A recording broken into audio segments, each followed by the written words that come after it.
Today we're going to go over tile and grout cleaning. Tile and grout cleaning is a very important part of our businesses out there.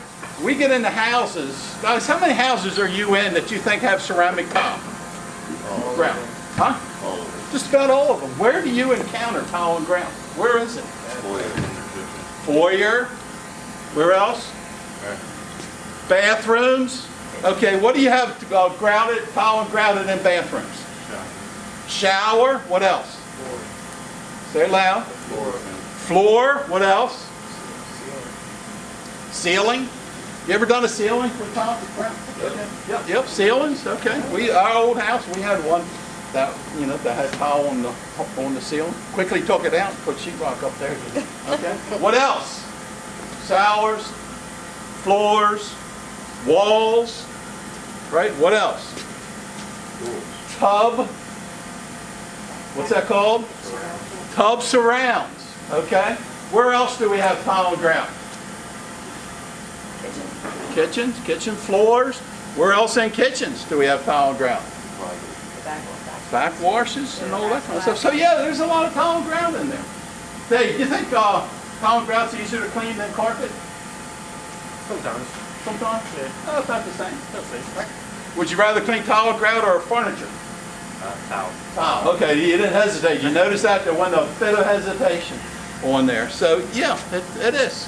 Good money? Yep. Yeah. What's probably the average tile and grout when you do something? What do you think? Kitchens are 175. Kitchens are 175, so you think that's about the average? Yeah. So if you add it on, it's not on the ticket, and you add it on, $1.75. How much commission is that? Let's see. 15%. So 15% on 100 is $15. Yep. 15% on 200 would be $30, minus 15% on $25. So let's say about $25 commission, right? Not too bad. On top of what your hourly rate is, not too bad. What if you added on a bathroom on that? A little bit more? How much more time does it take? If you're set up with the butlers, and you're going to be doing, say, a living room, dining room, hallway, or maybe you're doing a carpet in the whole house, up the bedroom zone. Can you run 2 hoses? No. Huh? You can't. You can't? It's Tile and grout cleaning? too much pressure to put it on carpet. Okay, because you need to crank the pressure up to what? 1,000. 1,000 psi. So you don't want to be cleaning carpet at 1,000 psi. Yep. Right? Exactly. So to do, say, like a kitchen, $175 added on to that, how much more time would it take? Probably get it done in an hour. An hour? Okay, so an hour, $175, makes $25 extra commission on that, plus your hourly rate, so not too bad. So it is an add-on. It's a very good add-on. Please, the next time when the meeting starts, go to that door over there. Okay? All right, so it is a good add-on. So it is a good add-on, so we want to make sure that we talk to customers about it. You know, we try to mention it in here. Okay, sometimes customers in a hurry or whatever like that to add it on. But you get out there, maybe they weren't going to have it done, but they see how good of a job you're doing with cleaning the carpet. They see the carpet coming clean. They see a really nice truck. You know, send a technician out there that looks pretty sharp. He looks like he knows what he's doing. He can communicate well, talk to you. Maybe they ask a couple questions about tile and grout cleaning. Or you ask them, I see you got tile in the kitchen, and look at it. I mean, if you see that grout is kind of getting dirty, it's a perfect candidate for that. Ask them, have they ever had their tile and grout cleaned? Okay, talk to them about it. Tell them how we do it. A lot of people think we just spray something, go across it with a brush and mop it up. That's most of the comprehension of it. When we go through and we tell a customer how we're doing the tile and grout cleaning with this high pressure. It's like power washing in itself. We use 1,000 psi, okay? And it's kind of like, well, you get water all over the place. And we explain to them how that thing works. Pretty unique how it works. It's like, wow. Okay, so go ahead and do it. So let's get into the nuts and bolts of how to do the tile and grout cleaning. So first of all, you do what, Dave? First of all, you want to have your towel tool. No, back up a little bit. What do we do first of all? First of all, you want to inspect the tile. You were just testing me to see if I remember, right? Exactly. Okay. All right. So you inspect it. Why do you inspect it? What are you looking for? Basically, any cracks, nicks in the tile, any loose or broken grout. Bring it all up. Make sure you get a waiver sign. Okay, so we make sure we get a waiver signed. We look for loose tile and grout. Yep. Okay, because that's going to come up, right? Yep. Yep, it comes up. How do you check to make sure? Just visually look at it, or? You can visually look at it. Most of the time you can tell. Put your hand down there, you kind of see if it's loose or anything like that. Okay, so if you see an area where you're not quite sure of, okay, visually, what do you see when it's loose? It's just kind of crack kind of around it? cracked. Yeah, it's Yeah, cracked. kind of crack around it. Okay, that means nothing's holding it in there. Okay, so you can reach down and touch it, see Yep. if it's loose. Yep. Okay, and go through it and inspect it good. What else you look for? That's it. We've had some where we've had problems with it that the grout has been painted, Yeah. right? Yep. Can you tell if it's painted or not? Nope. Nope, you can't tell. Customer painted, okay? They could have had, maybe they put in this is a plain color grout and they want it now black. Somebody said, oh, that really looked good with black grout. And they're at Home Depot or Lowe's and they're in the tile department and they see this display up that says you can paint your grout.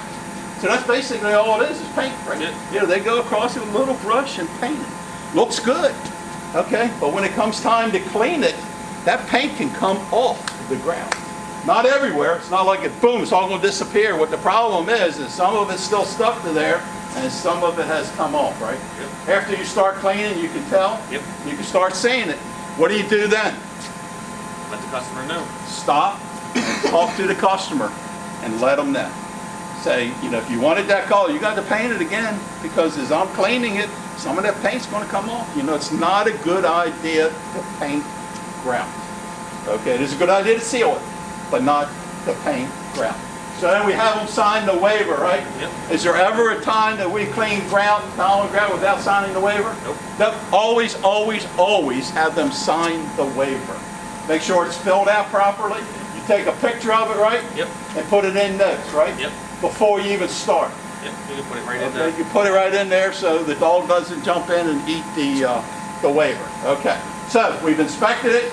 We've had the waiver signed. The most important thing about it, you've kind of gone over it with the customer to let them know what to expect. Have you talked to them about sealer at that point? Exactly. Yep. Okay, you let them know that's not included Not in the included. price, and if they want it, it's additional, and you explain to them what the sealer is. Yep. Okay, and you let them know that you can put it on, and they may say, well, let's wait till it, It's all done. you know, cleans up. You can say, you don't have to decide right now. We'll go ahead and clean it, and you can decide. What I'll do is I'll put it on the last step, so you just have to let me know before then. Make sure you have that conversation. I don't want customers to call and say, I was watching a YouTube thing, and you know, on your video online, and it says something about a sealer, and they never mentioned a sealer. Okay, how much is a sealer? For a kitchen, it's around $80. $80, so $175, right? To clean it, and then another $80 put the sealer on, right? Yep. How long does it take you to do that? Maybe 10 minutes. 10 minutes at the most. So what's 15% of $80? So see, 10% of 80 is 8. Half of that is 4. So 8 and 4 is what? 8 and 4 is what? 12. Okay, I'm just making sure you all awake here. So another $12 in commission. So $25 approximately for doing $175, plus another $12 commission for putting the sealer on. Very easy to sell the sealer, right? Yeah, we'll get into that toward the end. So, okay, now we've all done that. That's all ready. Now we're ready to do the job. Yep. Okay? PSI is turned up on the truck. Then normally for carpet cleaning, it's set at what? 400. For tile and grout cleaning, we send it all the way up to 1,000 PSI. So we want to make sure, careful where that hose is. We hook it up. Okay? So you got everything all hooked up. Yep. So kind of bring the big tool over here and explain a little bit about it. This is what you're looking at here. Pressure water line goes right here, your vacuum goes right here. You actually see the bottom. Bring it over. Okay, bring it over here a little bit more. Okay. That's what it looks like. Here's the bottom. What happens is this actually spins very, very fast. The pressure. Point it that way, squeeze the trigger. See if they're all away. Okay. So it's 2 little jets on there, right? Yep. Shoot it down, 40 PSI. You ever show the customer that? Yep. Yeah, show the customer. Let them know what you're doing. Not that, because they're going to be telling a friend of theirs, yeah, they bought a machine and looked like a scrubber. How'd it work? I don't know. Okay? But if you show them that, show them what you're doing. That's impressive. All right, pretty impressive. 1,000 PSI coming out of there? Okay, it's just like, we're gonna be like pressure washing this floor. Can't get any better than this. And then here's it sucks it up through all the little holes on the sides. Okay, so you have a gasket that goes around here. Okay, gasket that goes around here. Slide in here with vacuum. So as it's shooting down, it's sucking it right back up. And as you move it back and forth, that's made so it can slide. Okay. And then you want to make sure you keep your little valve right here open, because if you don't, it actually wears the equipment out pretty fast. Why do we close that? You change it depending if it's a real high floor, you kind of close it a little bit. If it's a flat floor, you have to open it up. Yeah. So it doesn't get stuck to it.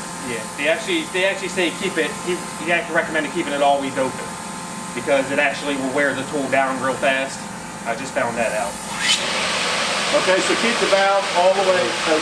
Yeah. Why do we close it? You don't really need it closed, I guess.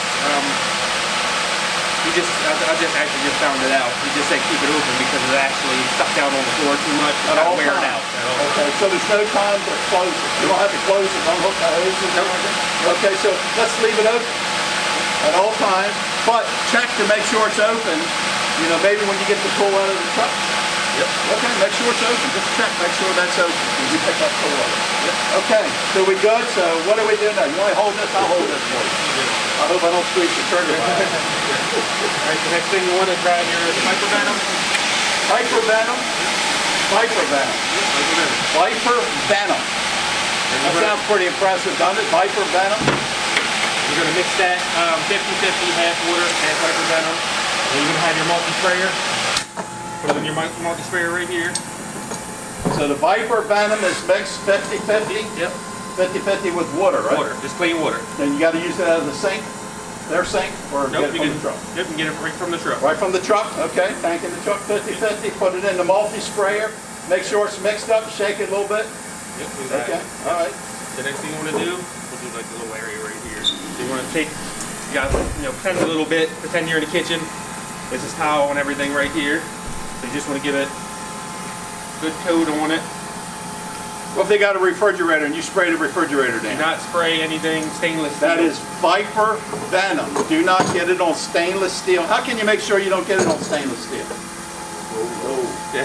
Stay a little bit away from it. Stay a little bit away from it. How about wood that goes around, like And- molding? Yep, we're going to kind of keep it off the wood too. Stay away from it. Okay, but how can you get it to the edge? So you can actually, what I do is use a rag if you need to get to the edge, and you use a rag to get that. Okay, what do you get that on your hands? You wear gloves? You need to, yeah. Okay, so you make sure you got gloves, right? Yeah. Rubber gloves with them. Yeah, it's a good idea to be wearing rubber gloves. Exactly. When you remember, Viper Venom. That doesn't sound like something you want to take a bath in. Okay, all right, so what we do now, we got it on, we brought it up to the edges with the rag if we need to, so the whole floor is covered with it. How long we let it sit? Maybe like 5 minutes or so. And then you brush it, or you brush it right away? You can brush it right away, as long as it's sitting there the whole time. So Okay. it gives it time by the time you're already done. So you're going to take your grout brush. Why do they call that a grout brush? Because it's actually shaped for the grout. It has like a slant on both sides. It actually slants down, so it goes right inside the grout. Okay, grout brush. So you just take it. You're just going to straight scrub up all your grout. Just pretend that's a line there. It's going to go up there, and then say there's one right here. You're going to scrub up that way, and then go this way too. So you're going to take it that way too. Kind of want to make sure the customer sees you doing that, right? Yep, exactly. Okay, good idea, going back Yeah. over it. And then what I like to do is just go over the actual tile itself too. Just go a little.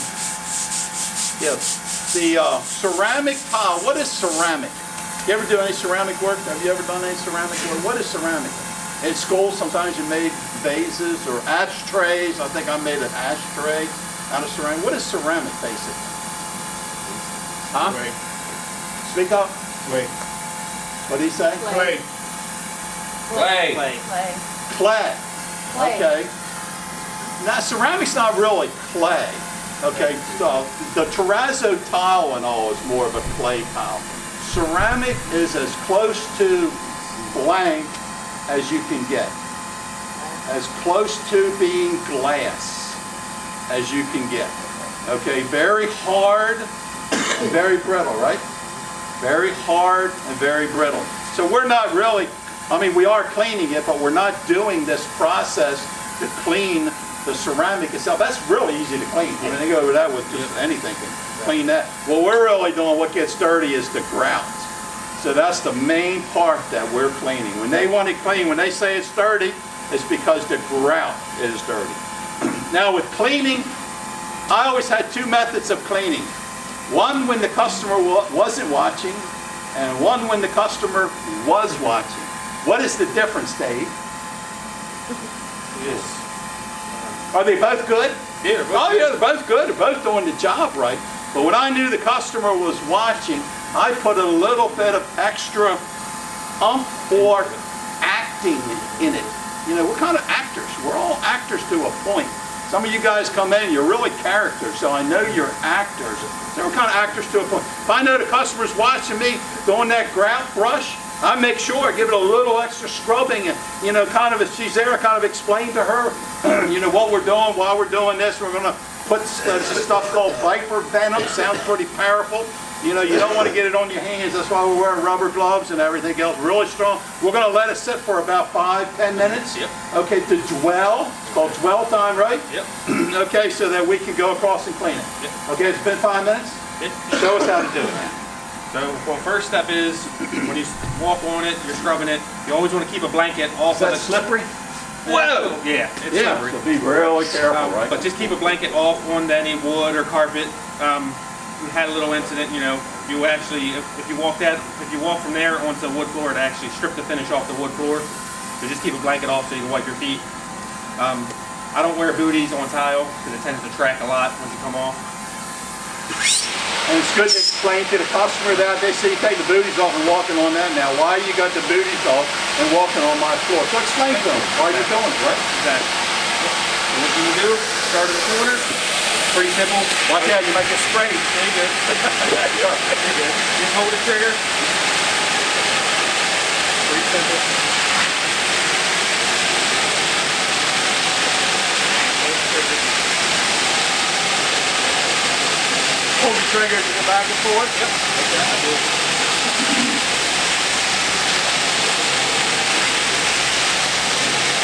So that way, I like to go a little bit this way too.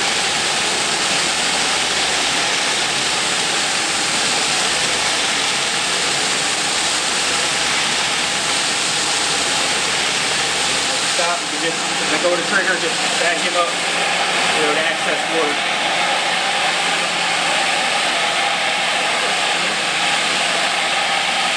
Let me ask you a question. Do you only go over it one time? It's actually going over it more if you're holding the trigger back in, you know, the whole time. Right, okay, but what you just did is what you really only have to do. Exactly. Do you ever have to do it? There you go. See what's put up here? What's that say on there? Caution. Can everybody see that? Really good. Caution. They should have a couple of these on the truck, right? Okay. So, do you ever spray it again and do it again? You know, Most of the time you don't have to. There are some cases where it's so bad you can do it again. okay, so you kind of clean with your eyes, right? If you do it one time and it looks good. Okay, so now we're going to go over the sealing of it. Sealing of it is basically putting a clear, it's almost looks like water, right? Yep. Maybe a little Yep. bit thicker Yep. than water over top of it. And what it does is puts a protective barrier down on it. It soaks into the grout. Grout is very porous. Okay, things can soak into there pretty easily. So it puts like, it does what like Scotchgard does for carpet, what wax does for a car, and you can use those as an analogy when you're talking to the customer because they can understand that. So, they want it, go ahead and do it. How long do you have to let that, after you clean it, sit before you put the sealer on? You can pretty much put it on almost right away. Right away? Okay, if you see any puddles left, then you should have Yeah. cleaned them up Yeah, anyway. exactly, kinda So, wipe it, exactly. you know, pretty much by the time you put stuff out in the truck and get everything put away, so maybe they'll wait 10 minutes, Yeah. you know, somewhere around there. Okay, so we go ahead and, how do you do it? What do you got So, there? you got your grout sealer right here. You're actually going to take this right here. This is your grout wand. And it has a little roller on it. And the pressure actually, as you push down, it actually releases the liquid right out of here. So you fill the tube up. Screw that on. Yep, screw Can it you right get more of these caps? Yeah, them. You can just buy the cap? You should be able to buy just this. Okay, so we should have a spare one of these on because we had somebody that was out that It was not there. It wasn't there. Yep. And that could break off probably pretty easy. Easy, So it'd be good to pick up some spares. Can you call them today and see if we can get some spares? So you should have some spare, the roller tip Yep. on it, okay? Yep. So all you do is take this, you actually put it down, and as you press down, it'll release the liquid onto the grout, as you see. Just roll it right on along. So you just push it down. So it does take a while to do it, because you got to go, Yeah, back and across. forth, back and forth. yeah, back and forth, make sure you get it. So that's why, it's time. Material is not much, but it does take, a little bit more time to do that. Can your helper do that? Yep. As long as you're supervising and watch Yeah, it, right? that's it. Okay, can your helper do the cleaning? Yep. Okay, as long as you're watching and supervising, right, on it, okay. All right, and then what do you tell the customer? After you do that, do you come back with a rag or anything, or just leave it No, like just that? leave it like that. It dries just like that. What if you get some on the tile part? Yeah, if you don't want to get too much on the tile part, because you'll kind of see like a little shine to it. So that will be shiny spots, it can Yeah, create yeah, spots. So yeah. if you get it on the tile, you take a rag and wipe it, Yep. right? Exactly. Yes. Okay, all right, so you wipe it off and get it off of there. What do you tell the customer then, to stay off it for how long once you put the sealer on? I tell them if they walk on it, try to stay on the actual tile. Try to stay off the actual grout itself. Okay, how long before they can walk Give on it the like- ground? I would say give it a couple hours Okay. before you really walk. Yeah, on so it. get a minimum of a couple hours. If you can stay off of it overnight, that's great. If you got to step on it, do a tippy toe on the tile. Maybe you can show them a little dance you can do, do across it. But be very careful. Okay, you may pick up some moisture, and that is it could be very slippery. Yep. Okay? All right. So in order to do tile grout cleaning, what's the major thing you need? You need the tools. Yeah. Okay, we have all of them fixed. There's a one on every truck. I know we had some that needed repaired. There's one still not fixed. Where is that at? Interlink. Interlink. Okay, so you got to let us know. If it's not working, you bring it in the office and sit it right in front of, that'll be Terry's desk, and say it broke. Okay, let her know what's broke on it, what's not working on it. So you write the note down, okay, and then we'll make sure we get it to Interlink. We don't want to sit out here for a week, and then we say, why is that out there? And we find out what truck it's, let's go in, what truck is missing the tool, and then we find out that, and then we got to get it down there. It's usually going to take a week to repair, Yeah, something like that. at least a week to repair, somewhere around that. Okay, so that's, if it sits here for a week and it's down there for, that's 2 weeks. How much volume could we have lost in that period of time? I think what we might do is look at getting a spare. Okay, we got a spare upholstery tool, I think, don't we? Not anymore. Not anymore. What? Okay. Remember well, one broke. one broke? Yeah, and it was more to fix it than what it was worth. Oh, okay. All right. So we need to have another spare. So we should have a spare tile cleaning, grout cleaning tool. Okay, but please, if it doesn't work, when you get back, bring it right in there. Okay? If you don't do that, and we find out later on it's sitting there, it's been missing and everything else, we're going to find out who the last one to use it was. And we can, because it was there, and then the next person, it was not there. So if you see one missing, that it's not on the truck for repairs, make sure you've seen it, okay? And we're getting it down to Interlink to get it repaired right away. Okay, so you must have the equipment. You must have the chemicals. You must have the waivers, right? When you leave here so that you can do those jobs. Any questions? Pretty simple?